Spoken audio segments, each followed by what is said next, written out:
same way with schools. In fact, this would be a perfect transition to bring in Patrick Fitzpatrick, headmaster at Plumstead Christian Academy, who was the host last night for the 3rd annual Founders Forum event, which was fantastic. Mr. Fitzpatrick, welcome in, sir. Pat, you there? I am here. Hi, how are you today? I'm doing well, thank you. Hey, listen, I wanted to bring you in on this for a second, totally unrelated to what I was just talking about. But, you know, the great debate is your Plumstead Christian Academy, I think, is tremendous. And, in fact, my wife and I have come away from this event now twice saying to ourselves, if we lived closer, we'd think strongly about sending our kids there. We're so impressed with your school and the testimony folks have been sharing there at these forums. But, you know, one of the things that's the great national debate, right, is the ability for parents like me and all over the Delaware Valley to send their kids to the school of their choice and perhaps being given the advantage through taxes, credits, if you will, whatever word you want to use, to maybe put it toward your school. That's something politically that I think a lot of people could get behind as parents, don't you? I absolutely agree. And I think that that kind of competition would breed a little more excellence in all of the schools.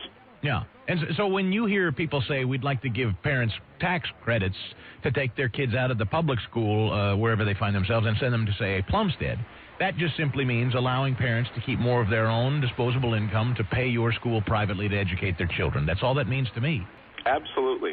This is, again, the 3rd annual Founders Forum. You hosted Tim Tebow last night, and another sold-out event. You've done a great job bringing in, I mean, it was George W. Bush last year. I think Palin kicked it off the first go-around, right?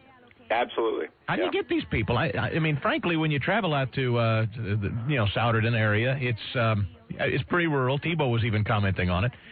And you think to yourself, how in the world does Pat Fitzpatrick get these guys out here? Yeah, it's funny when we announced, especially George W. Bush's arrival, one of our parents on Facebook said, someone has connections. Yeah, but who is it, huh? Who? Yeah, the reality is that we just asked. We reached out to Tim's agent just like we reached out to the Washington Speakers Bureau, who represent Sarah Palin and George W. Bush, and we were willing to pay what they were asking, which I think speaks, first of all, to them, but we were also, I think, the kind of venue that they like. You know, we represent a lot of what all of them hold dear in values. Tebow last night was wildly entertaining, and you could choose any number of things to talk about, but one of the first things he talked about, and I really appreciated, was the idea that Christians can be competitive.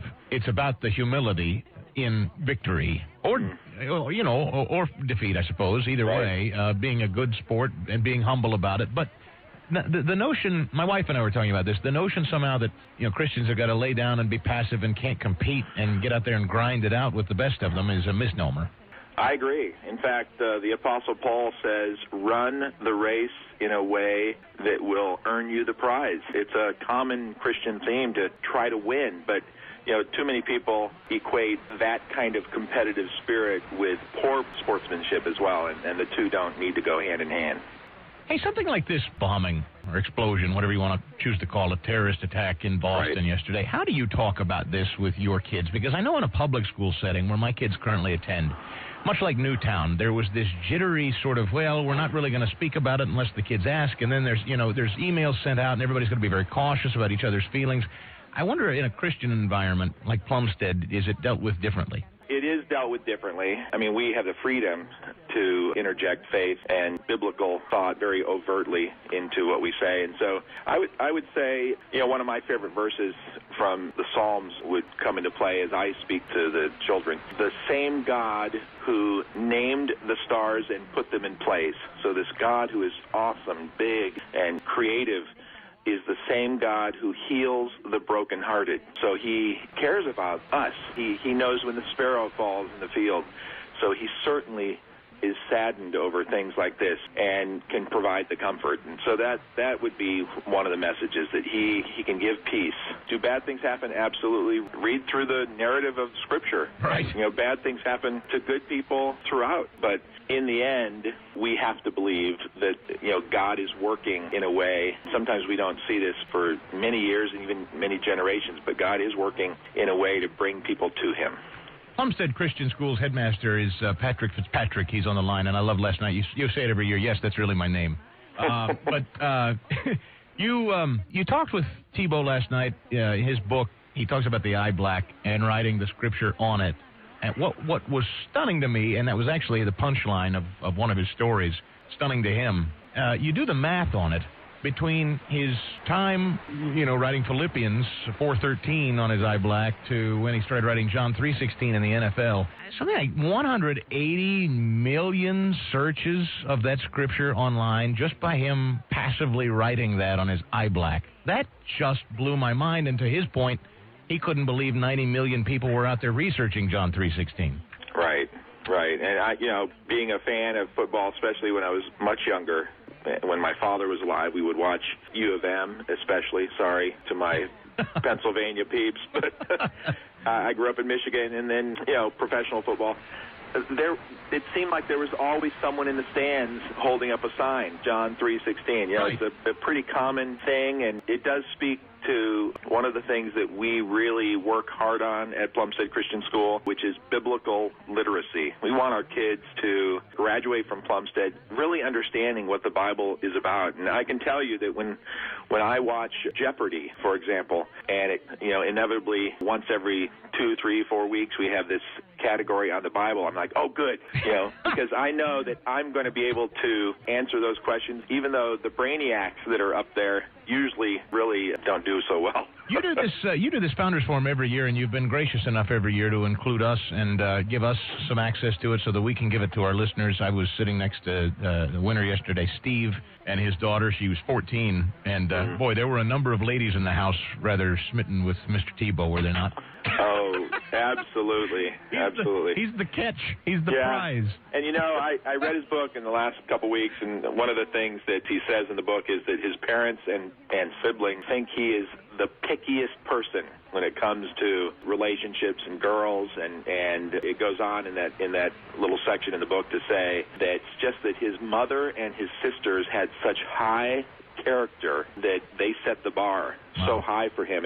And one of the questions I wanted to ask him, but we kind of nixed it there, was tell me about that character that you're drawn to, that you're attracted to. And I wish in the end that he had responded to that, because I know there are a lot of girls out there, I think, that would have benefited from hearing about the character that men like Tim are drawn to. Pat, the thing about him and the circles professional athletes run in is, that guy could get, my wife and I were talking about this too, he could get in all kinds of trouble if he was out looking for it. I mean, these guys travel city to city, and they get out there in sort of a jocular fashion and hang out to different places. And, I mean, it's not hard for a guy like that to get into trouble or, frankly, just, mess around and kind of misbehave generally. And that's got to take a tremendous discipline unto itself, because you've got to figure, I mean, he's a good-looking guy. He's a quarterback, for Pete's sakes.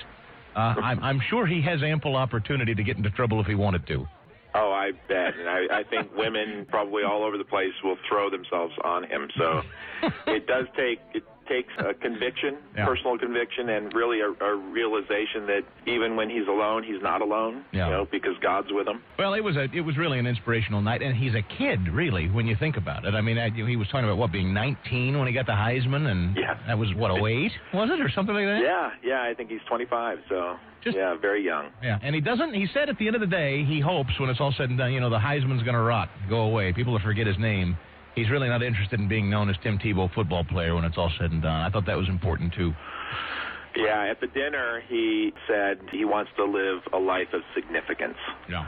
And that football is a platform for achieving that, not the end-all. And I think, boy, he is mature beyond his years. Well, and to not even be a starter and potentially be cut as it is, I mean, to be sort of a homeless football player and probably still one of the most talked about, it says something, and I would argue some of it has to do with his play, maybe at the college level, but I don't think Tim Tebow is famous for being Tim Tebow because of football necessarily, do you? Well, I mean, I think it's a combo. He was arguably the best college quarterback ever. Yes. But I agree with you. I mean, he played so little this year, and yet his fame and, the attractiveness that he has to others has not faded at all.